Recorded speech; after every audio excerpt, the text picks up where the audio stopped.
Okay, everybody, welcome to the latest episode of All Too Real 2. My name is Michael E. Cullen II, and with me, as always, is... Matthew Haas. Matthew Haas. Yeah. Yes. So, today on the show, we have an All Too interview with actor, stand-up comic, and voiceover artist Mark Christopher Lawrence. Best known as Big Mike on the TV show Chuck, or as the esoteric DJ Tone Deaf in the 1994 satirical rap mockumentary Fear of a Black Hat. He has also appeared in films such as Terminator II, Judgment Day, Tales from the Hood, Planet of the Apes, Lost Treasure, and The Pursuit of Happyness with Will Smith. He's been on numerous TV shows like My Name Is Earl, Crossing Jordan, Heroes, Dharma and Greg, Touched by an Angel, Malcolm in the Middle, Malcolm and Eddie, Men Behaving Badly, Seinfeld, Murphy Brown. He's also featured on the radio series Adventures in Odyssey as Ed Washington, which is a really cool religious show. That's been on the air forever. He grew up in Compton, California. Really interesting stories. Really great guy to talk to. You'll know him if you see him. He's been in a lot of things, and I'm a big fan of Chuck, so I enjoyed talking to him because of that. I think I felt a little nervous interviewing him for some reason. Don't know why, but that's what happens. So, do you want to just jump right into the interview here, Matt? Yeah, man, sounds good. Okay, so here's my interview that I just had the other day with Mark Christopher Lawrence. All right, first off, just wanted to say thanks for taking time out to talk to us here. Thank you, man. Yeah. How are things going for you? I know the last year or so has been kind of crazy for everybody. So, just it's been it's been rough. But I haven't really needed anything, so I think God is looking out for me. That's good. Yeah. So, what? First off, because we talk about a lot about movies and stuff on this podcast. How did you get involved into acting and comedy and everything? What led you to that? Well, I had a teacher in the 10th grade that got me involved in speech forensics, they called it back then. And that ultimately led to a scholarship to the University of Southern California. And but that same year in the 10th grade, my speech teacher, Mrs. Schilling, she was actually my English teacher. She introduced me to a man named Perry Brents, who was kind of my mentor.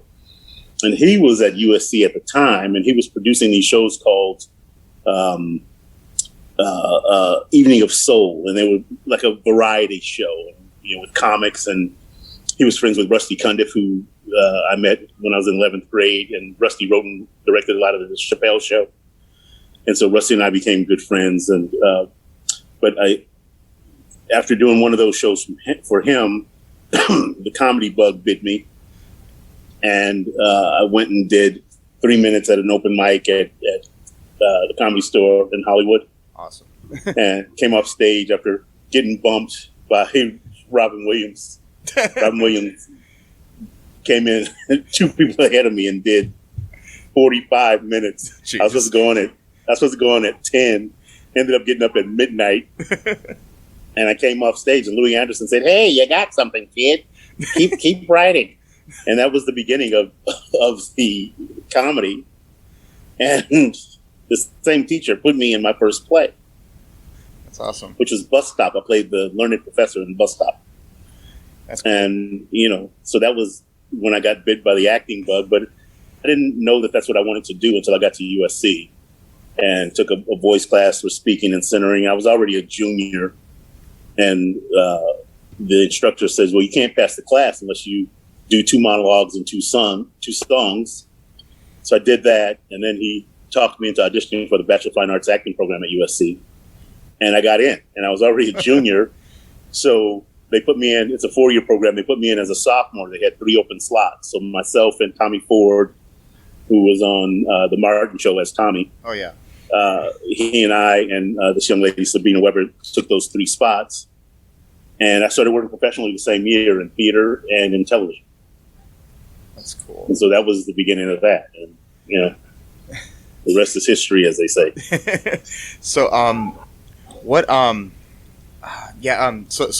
you said Tommy Ford was in there too. So I know you ended up being on Martin and stuff. So was it cool to work with him later on again?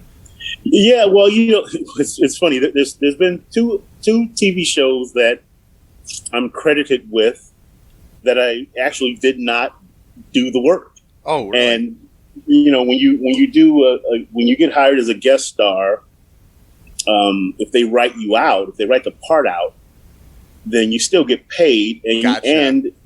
and they still pay you residuals. So so it was that show.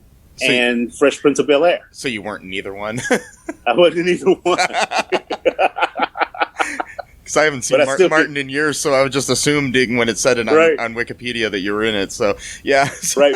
But Tommy and I did a lot of other stuff together. We did a lot of theater together, and, he was like a brother to me. It's like we were thick as thieves. That's cool.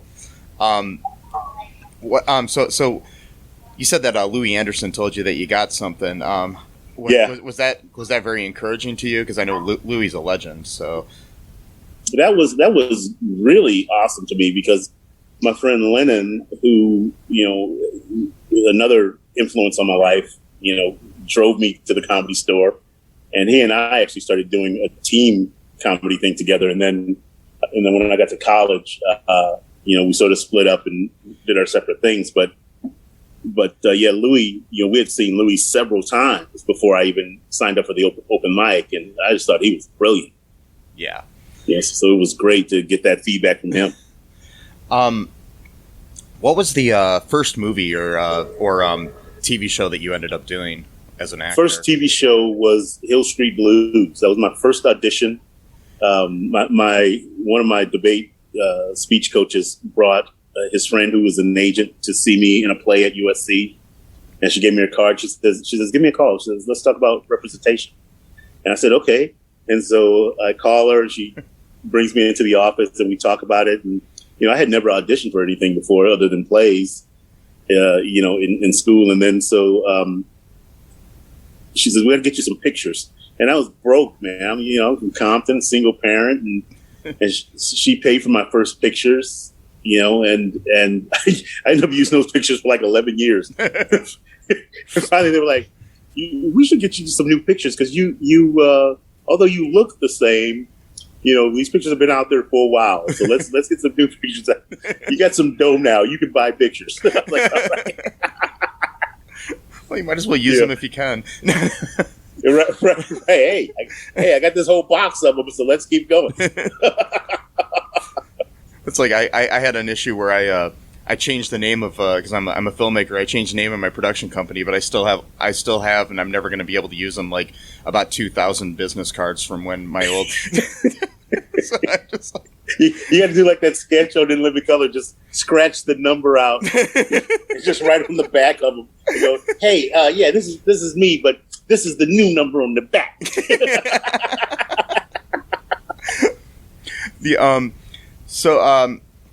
Most people probably know you as Big Mike on Chuck, which I'm a huge fan of that show. So that's basically where I know you best from. Well, I get recognized from two things mostly: Fear of a Black Hat, and Chuck.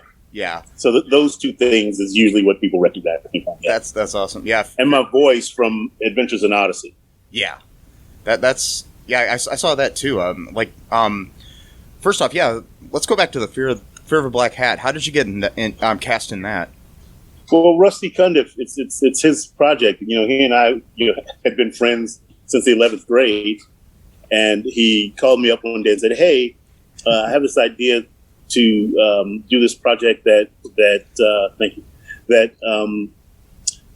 shops my writing, and we're calling it the Trial of NWH."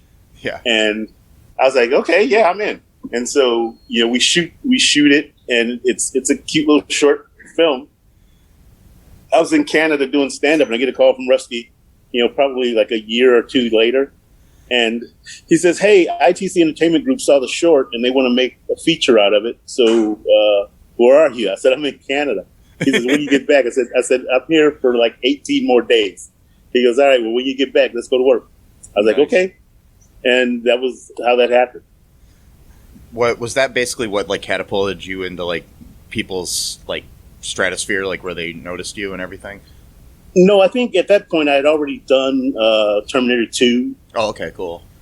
And a lot of sitcoms by that point. Yeah, so that's cool. What would you say has been your biggest challenge when it comes to acting or comedy so far in your career? I think I've never had a complete team. I've had a great agent and no manager or publicist. Yeah. Or I've had a great manager and publicist was booty and not the good kind. and I've had a great manager and an agent, but no publicist, or a bad agent and a great manager. And then, so I've never had a complete team. And I think being able to put all those pieces together. And I think the first series I was on with George Wendt, had someone said that I needed to publish this at that point, I would have went ahead and did that. And I think my career would be slightly different right now. Yeah. But it wasn't until, after that I realized, when I'm working on a series, I got to get a publicist because they're only covering number one slot, number two slot. Yeah. The studio, just those two people are who they take care of. Yeah. So I've never had a complete team. And I think even now it's I have a great agent and great manager and no publicist because clearly I'm not on the show. So if I get on the show, then, we'll go ahead and pony up the dough and get a publicist. Yeah. How did you get on Chuck, actually, back to that? Because, like I said, I'm a big fan of that show, and that's probably where I know you best from.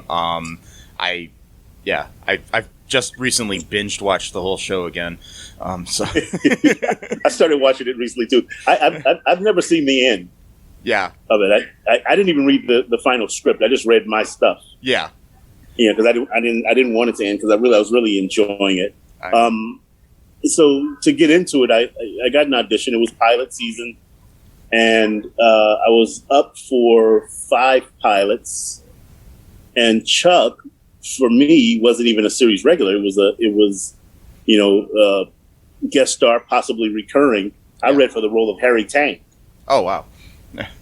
And Josh Schwartz liked me, and wrote Big Mike. Huh. And, my agents called up and said, after pilot season was over, pilot season ended up being a bust. I went to network on 4 of the 5 pilots and didn't book any. And then, so I was getting ready to go to Maui for a vacation just to, shake off my lumps. Yeah. And my agent says, "Hey, when are you going to Maui?" I said, "Monday." He goes, "Oh, okay. Because you're shooting Saturday on this thing, Chuck. It's a guest star, possibly recurring. They wrote the part for you after they saw your audition, and it's probably just kind of a high and by thing, but you may recur." I was like, "Okay," and I ended up doing every episode of the first season. That's awesome. Yeah. Did you predict the show would be as popular as it was when it was on? I had no idea. But whenever I'm on a show, I tend to watch the numbers. Yeah. And because my experience with the George Wendt show was that our numbers were marginal. Yeah. And then when the Oklahoma bombing happened, we got preempted, and I thought we're dead. Yeah. And sure enough, we were. They killed us. And they were going to retool the show, but George was like, "It's not the actors. So if you're going to change the actors, I don't want to do it." So that was the end of it. Yeah. But then, so Chuck, we were winning our time slot except for Monday Night Football and Dancing with the Stars. So we were beating everybody else. Yeah. But then after the writer's strike, we didn't do the back 9 because of the writer's strike. So we did the first 13 episodes. So that first 13 episodes, after Monday Night Football, we gained another million watchers, viewers. And after the strike, when season 2 started, they didn't put us right back on in our time slot. They played Heroes in our time slot for 22 episodes.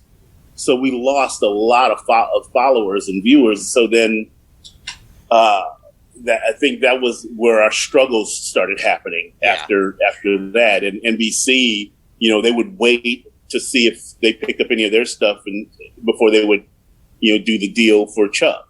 Yeah. And we lost writers every season because of it. Yeah.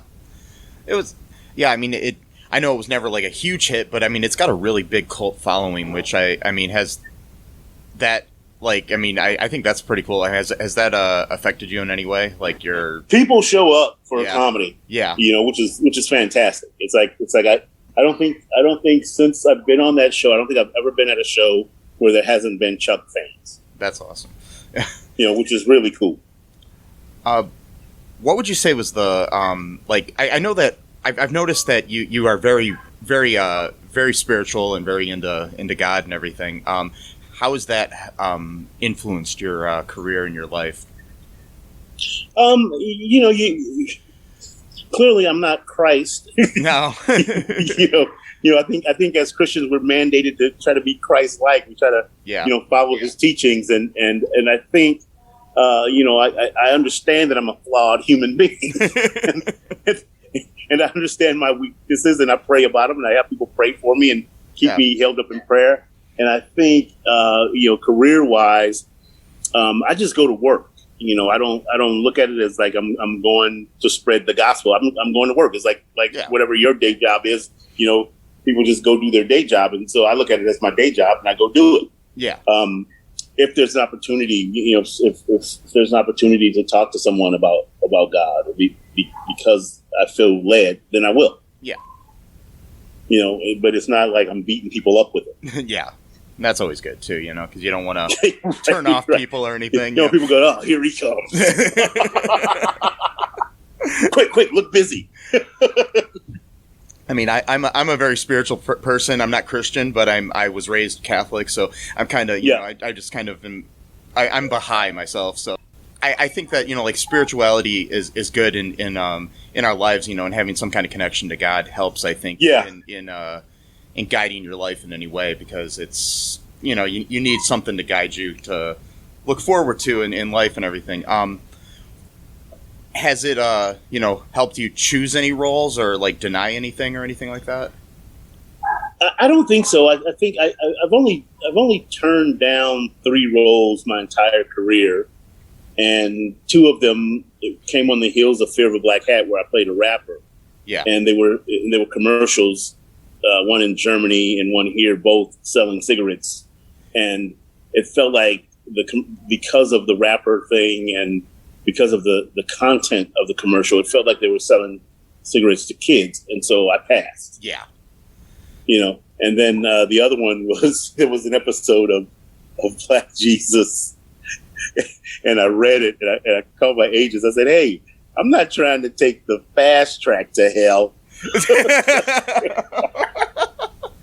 It was just blasphemous. Yeah. And I was like, I'm going to pass on this one. And then Rusty was consulting and directing on the final season of Black Jesus, and ended up being, after Charlie Murphy died, ended up being the what do you call it? The showrunner. Yeah. And so he calls me up and he says, "Hey, there's this role that I think is perfect for you on Black Jesus." And I had already told him about the fast track. And he goes, "And by the way, it's not going to send you to hell." That's good. Yeah. And so I ended up doing it. It was a lot of fun. But other than those 3 jobs, I never turned anything down. And in fact, I was working on an episode of Touched by an Angel. Yeah. And Della Reese, who was a minister, was in that show. And I had just watched Harlem Nights, where she is just brilliantly funny with Red Fox and Richard Pryor and Eddie Murphy. Yeah. So there was a lot of language in it. And I said to her that I had just watched it for like the 20th time the night before I flew out. And I said, "Did you ever get any flack about, the language in it?"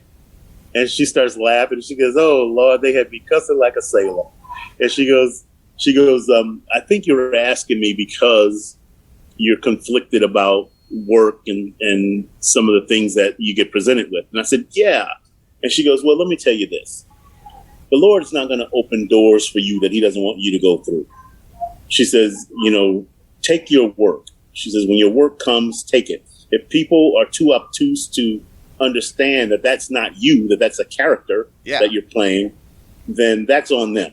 She says, "God's not going to put you where he doesn't need you." He says, and maybe you're doing that role and you're being on that set because somebody is watching you and they needed to see you and his love shining through you. And ever since then, I was just like, whatever comes up, if I like it, I take it. Yeah. Well, that's good because, I mean, it's hard. I know sometimes people are like, they associate an actor so much with the role that they play that they can't separate the two. But you got to realize that it's an actor playing the part. Like, I listened to an interview once recently with an actor who played a rapist in something, and people were like threatening his life because he, played a rapist. And it's just like, he's like, I'm not a rapist. I just played one on TV. It's just not like, Exactly. People are very thick-headed that way. Yeah. Right? For example, when I worked with Will Smith on Pursuit of Happyness, when it came out, I ended up doing comedy on a cruise ship, and they were playing it on a loop on the ship in different languages. So any given time of day or night, you turn the TV on, flipping through, you'll see it. And so people were coming up to me going, "Why didn't you give him that money?" And they were just so intense about it. I said, "You realize I'm not the real guy, right?" and it was Will Smith, and chances are I needed the $14 more than Will. I mean, it's like Will Smith isn't Hancock, too, either. You know what I mean? It's like people don't think, don't think he has superpowers. Pretty sure he's not going to be able to fly. Yeah.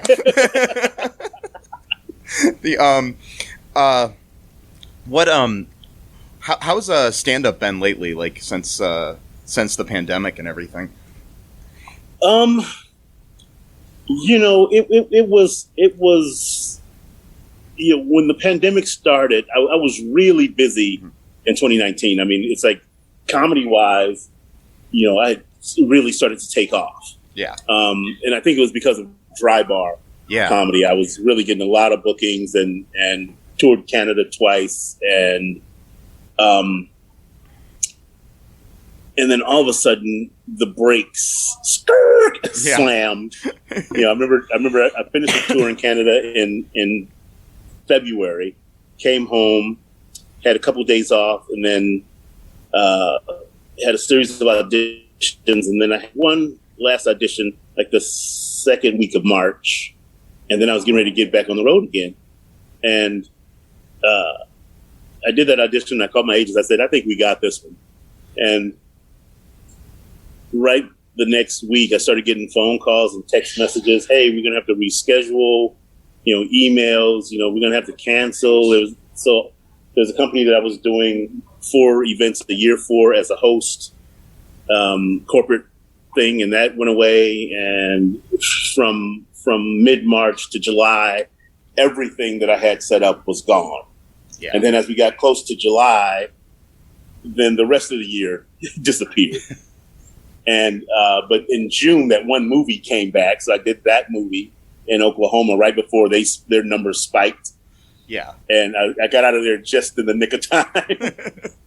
Yeah, and I think my biggest fear in Oklahoma at that point was we were shooting at this campground, and the second AD, by the time I left, had picked 26 ticks off of himself. Jeez. And I was like, so every night I get to the hotel all freaked out, and I'd get into a hot tub with Epsom salt and green alcohol just to make sure I didn't have any ticks on me. And then at the end of the year, right before Thanksgiving, I get a call for an audition for Tyler Perry's show. A new drama called All the Queen's Men. And so I was actually taking a little mental break and took a trip up to Sacramento and then popped over to Reno. And while I was in Sacramento, I got the audition for the Tyler thing and did it, just self-taped, sent it in. Yeah. And by the time I got home, it was like, hey, they want to hire you. And then, right before Thanksgiving, they sent somebody to give me a COVID test, 2 days before Thanksgiving. And then took another COVID test 3 days before I flew out. And then they flew me out of LA on a private plane with 22 or 23 other members of the cast that were coming out of LA. And then we get there and you go into the parking structure, take another COVID test. They put you up in your house on campus and you stay in your room for 4 hours until all the tests come back. And then they open up camp. 2 days later, you take another COVID test. You get your temperature taken every morning, and then a COVID test every 4 days until you leave. Wow! So it was a safe bubble, and really a great time, and it was fun doing the job. And it's funny thing is I made a really good friend who shared the house with me. There were two actors to a house, and so Craig Mums, he was on Oz. Remember that show Oz? Yeah. He was the poet on Oz. Oh, okay. And he and I really hit it off because we were close in age, and we really hit it off. And when it was time to do some pickup shots, he and I talked that Sunday before we were supposed to start working the next week. And then that Wednesday, he was in North Carolina working on something. And that Wednesday, he passed away. Oh, jeez. And so it's just, it's been that kind of year for me. This year, like I lost 13 people from January. Well, 14 because we lost one today. So 14 people since January, and 9 to COVID. Jeez. So it's been a rough haul. But comedy during the pandemic was online, and I hated it. Yeah. It was so painful. There was only one show that I did online that I loved, and it was with Jason Earls. But he did it like a talk show and just sort of set you up so that you just hit jokes during the conversation. And that was great. But the ones where they say, okay, yeah, you're on. It's like, just hated. I did a corporate thing for Microsoft. And it was 20 minutes they wanted, and they had sent charcuterie plates to their employees, and so they're all sitting there with wine and charcuterie, and animals are running through and kids. Could you hear them for laughter and stuff? Turned out okay. They sent me the money, so yeah. Could you hear the audience for laughter or anything, or you could hear it. Sometimes, like I did about 5 of those type of shows, and sometimes they turn the audience off, and I was like, turn them on. Otherwise, I'm just going on autopilot. Yeah. I did a show in a park one night with it was called Drive Up Comedy. So they had a stage, and it was well lit, and then they had a big screen. People sat in their cars, and it was piped into their radios. So you couldn't see them, and you couldn't hear them laughing. But when they would laugh, they would flash their lights and blow their horns. So all the comics were hating it. And then I just said to myself, I'm just gonna go on autopilot and just not wait for laughs. And I had a great set. Yeah, that's just got to be kind of painful because, you know, the interaction of an audience is what's best about anything live. Right. And I think my act depends on it. It depends on, you know, I think it's probably because even as an actor on stage, you know, this director said to me that I have an audience bone. He says, you rehearse one way. He says, and we at this point, I think I had done like 6 plays with him. He says, and I watch you in rehearsals. He said, but as soon as that audience in, you kick it into another gear. Yeah. And it's like, I said, because I feed off the audience. It's just like, you know, and when they're not there, if you can't see them, if you can't connect with them, it hurts. Yeah, I know. I've done a lot of theater myself, and I know that the reaction of the audience to what you're saying or doing is important. And then I tried to, I mean, I've done a few like independent films, like acting on. I direct as well, but acting in them, and it's just so weird to me when I first started doing that because, you know, you're kind of used to having an audience, and then when you don't, you know, it's a different animal altogether. Right, it's a different way to work. Yeah, and the funny thing is, it's when I'm doing film, it doesn't bother me that nobody is laughing or crying, you know. Yeah. Because I know that, you know, I'm just playing the scene with my scene mate or whatever. Yeah. But you know, with comedy, it's like, you know, I'm expecting people to laugh. Yeah, I mean, I've heard a lot of things. I've talked to a couple other stand-ups about this, and they've had you know, issues with this whole drive-in or Zoom comedy and stuff from there. Yeah. Yeah, most comics don't like it. No.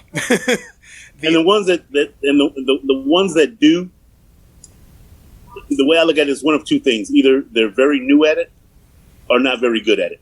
Yeah.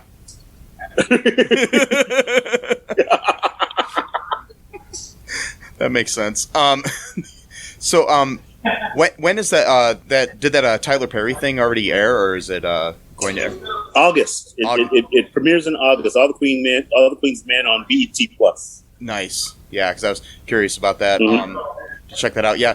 And speaking of your dry bar, I watched that recently, and it's just hilarious. Thank you. Yeah, I love the dry bar comedy stuff because, I mean, doing, you know, having people that do clean comedy is kind of cool. I mean, I'm okay with the dirty stuff too, but, you know, just as long as it's not, you know, not like blasphemous or anything. But that dry bar comedy scene is really kind of cool. Where do they? Where was that recorded? In Provo, Utah. Oh wow, yeah. So before I went, you know, a friend of mine called me and asked me, "Hey, Mark, have you ever done dry bar comedy?" I said, "No, I don't even know what that is." And so she sends me a link, and I look at it, and I go, "Oh, some people that I know are on here. It's really funny." And she goes, "Well, I'm gonna refer you." And so she did, and it just happened that they had a show coming up in 2 weeks, and I was able to get on. And they send you an email that has what Provo clean is as opposed to just clean. Yeah. Because they want it squeaky. And I was like, well, I need churches. So I, you know. Yeah. And I says, I'll be fine. And then I realized that I had 4 things that were censored in my act. And I don't know what they are, but I noticed, you know, when I'm watching, there's a thing down there that says 4 censors. And so as a viewer, you can turn them on or turn them off. Oh, wow. And so a friend of mine said, he said, yeah. He says, Provo, he says, this is Provo Queen. Apparently, you can have 10 wives, but you better not call one of them fat. That's weird. It was so funny.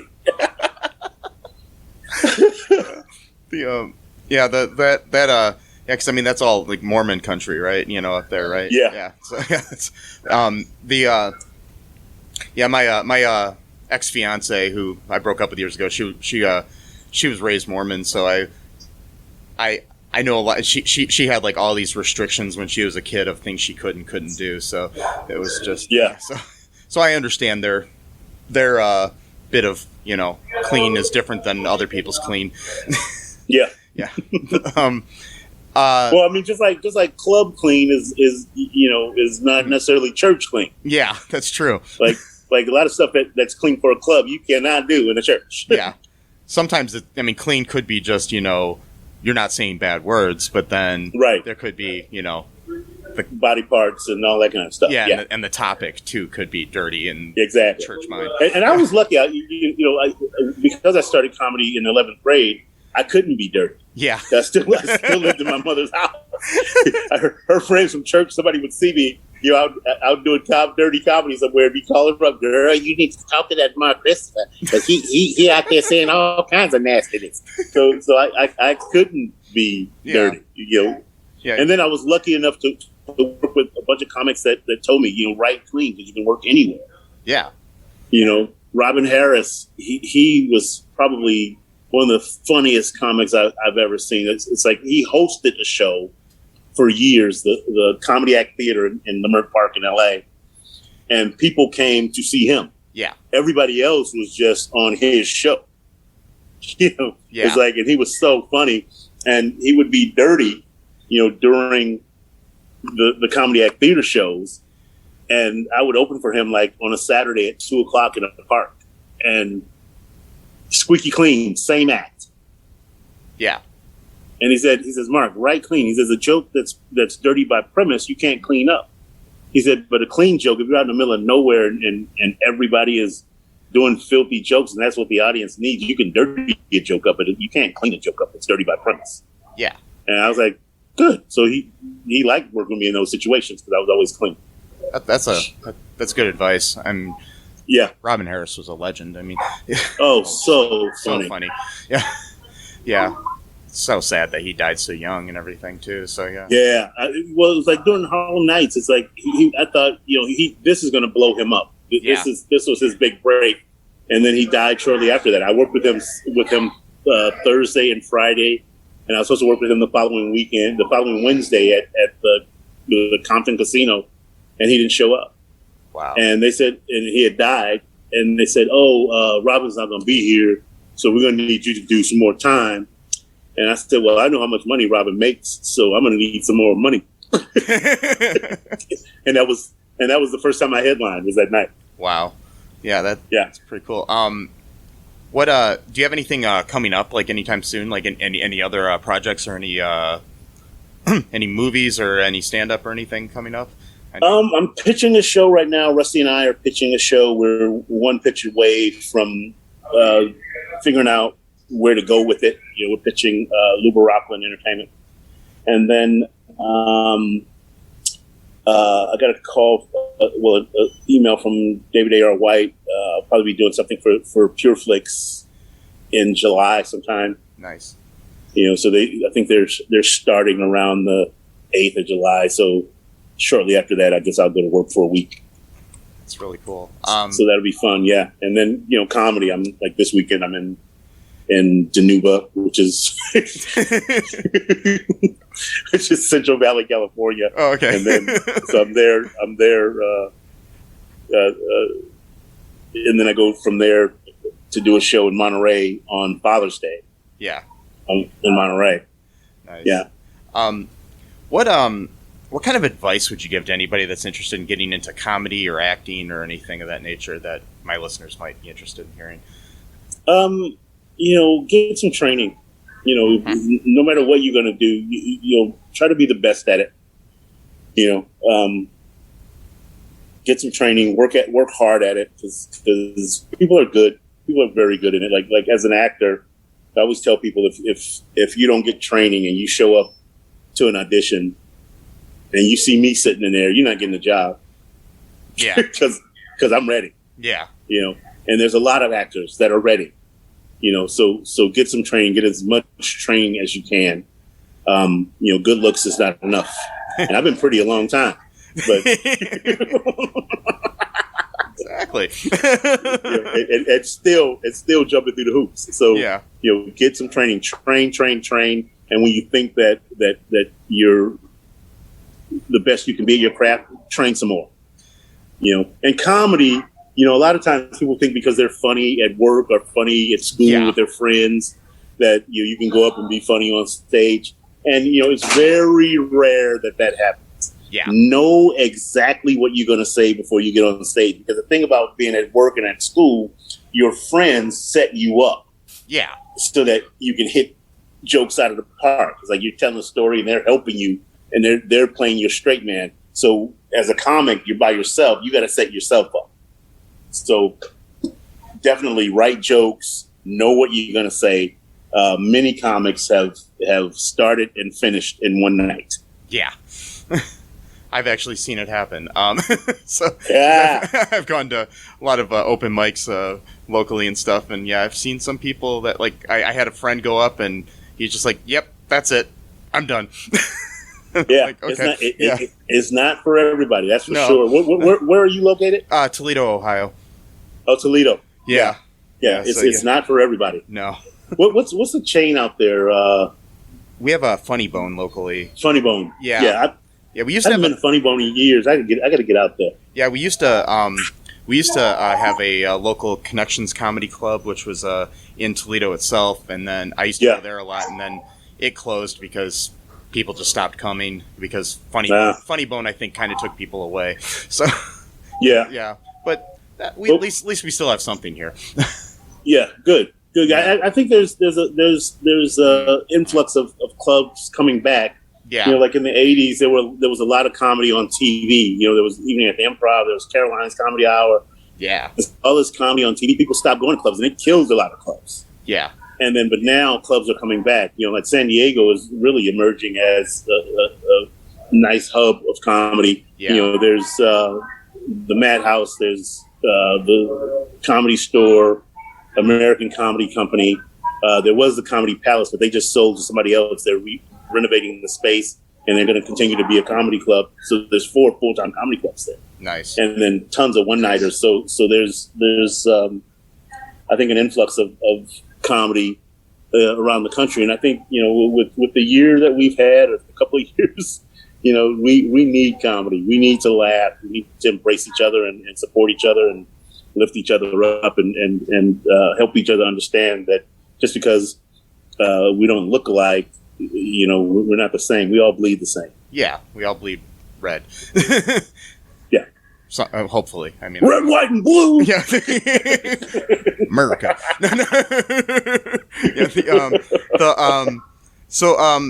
One question I always like to ask people, just out of curiosity, what is your guilty pleasure movie or TV show? Oh man, that's a tough one because it changes. Yeah, because there was a period where Swamp People, was my show, and then Bootleggers was my show, and then Dirty Jobs. Yeah, and so now I think I don't think there's anything that, because of binging, I end up watching all of it in a few days. I'm just greedy with it. But I did watch A Night in Miami. Yeah. And I love that. And then recently I watched Them on Netflix. Yeah. And it brought back just a rush of memories. I grew up, we were the second black family on our street in Compton. Okay. Wow. And I guess I had suppressed a lot of memories, and the people that live right next door to us, our driveways touched, and that was the only kid that I remember playing with. And as I was watching that thing, man, it's like I started remembering whenever I would go outside, all these other kids, their parents would make them come in the house. Yeah. And so it was kind of like Them. Yeah. And but I was too young to understand it. I was, when we moved to where my mother lives to this day, I was in the first grade, so I didn't understand it. Yeah. I just saw another kid. Hey, I want to play with that kid, and his parents made him come in the house. That's so sad. I mean, because that's something that's taught, not something that you're born with. I've been saying that for years. That racism is a taught behavior. It's a learned behavior.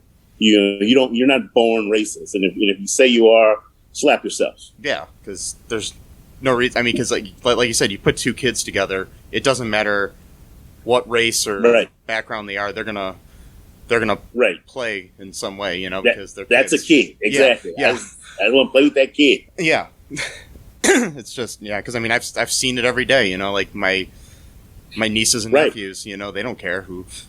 Right. Yeah. Right. They don't. No. It learned behavior. So it's time to learn something else. Yeah. How about learn love? Yeah.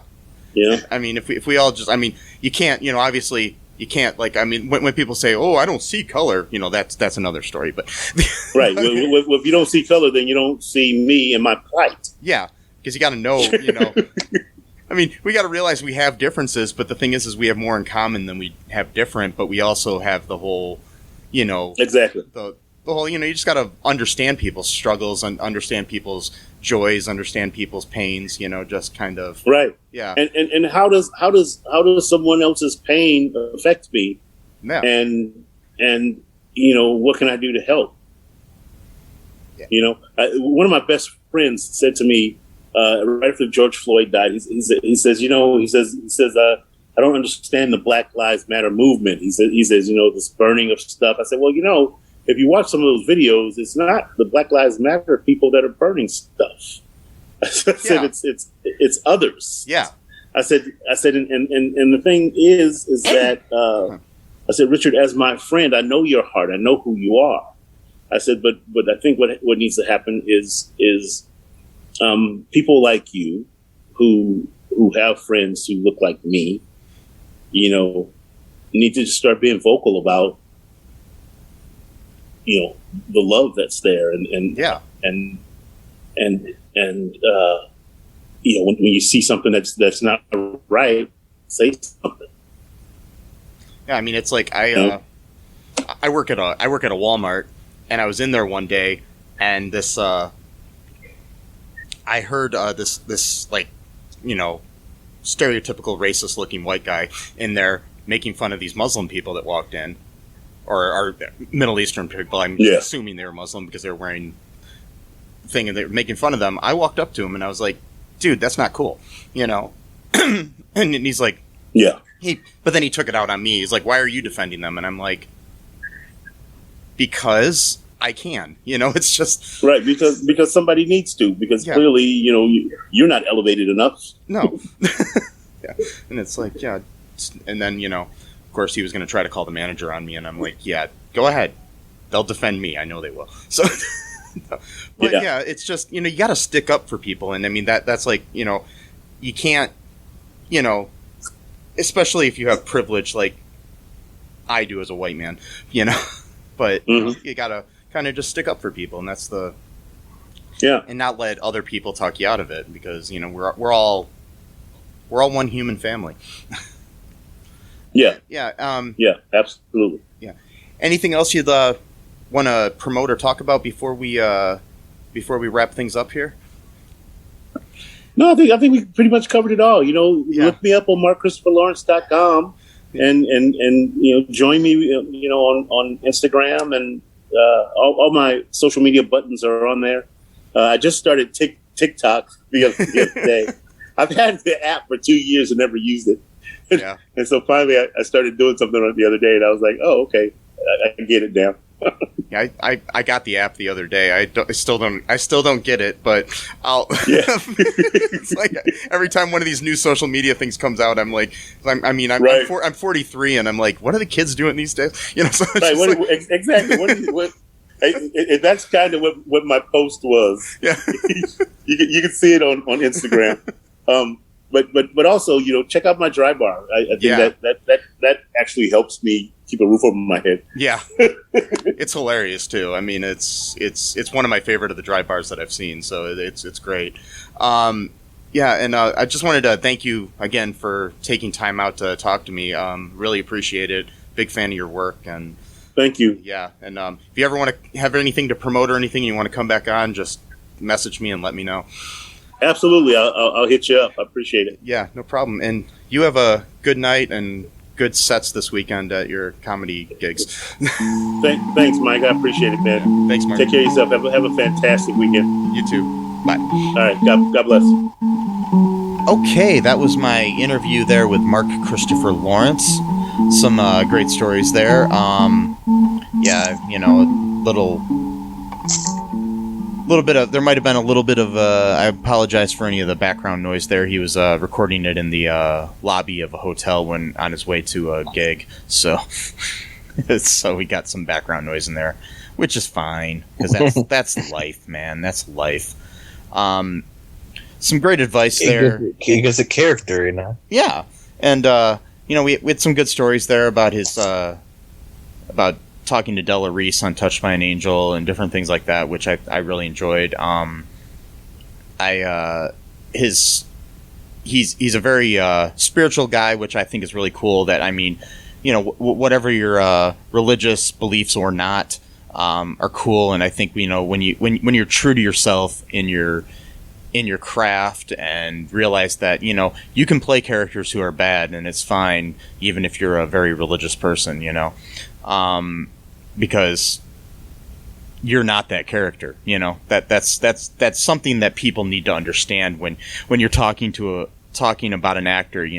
They're not that character. I mean, oh no, Robert Downey Jr. is not Iron Man. I'm just saying. No, so, Yeah, I mean, it's like like for example, what would this religious figure think about Batman Dark Knight Rises? I mean, it's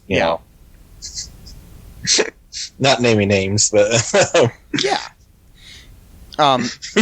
Yeah, you never know. Anyway, so it is what it is, and so I mean, it was really cool. I mean, make sure Mark is a hilarious stand-up, and one of the ways that you can help him out is check out the Dry Bar Comedy special that he did, Clean Outta Compton, and it's hilarious. Hilarious, clean comedy. I mean, something you can listen to with your kids and still get laughs and everything. It's good comedy. You don't have to be dirty to be funny.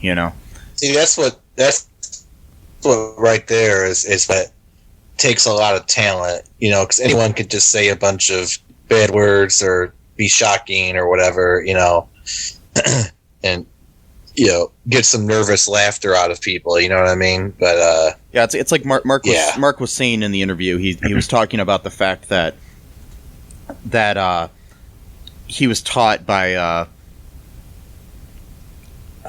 some people, in his past, that write clean, you can always make it dirty, right? But you can't always make something dirty clean.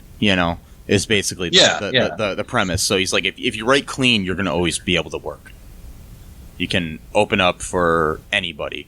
If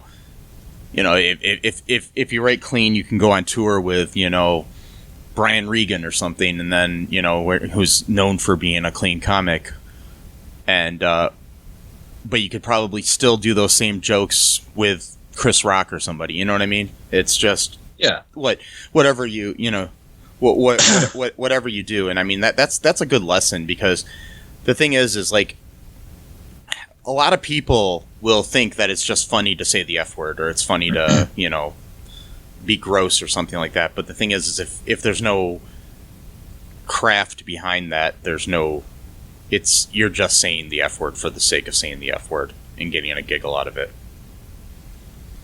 Yeah. So yeah, I mean, it kind of reminds me. Oh yeah, go ahead. Oh no, you go ahead. Well, okay, I was just saying it kind of reminds me of practicing music, because like one of the things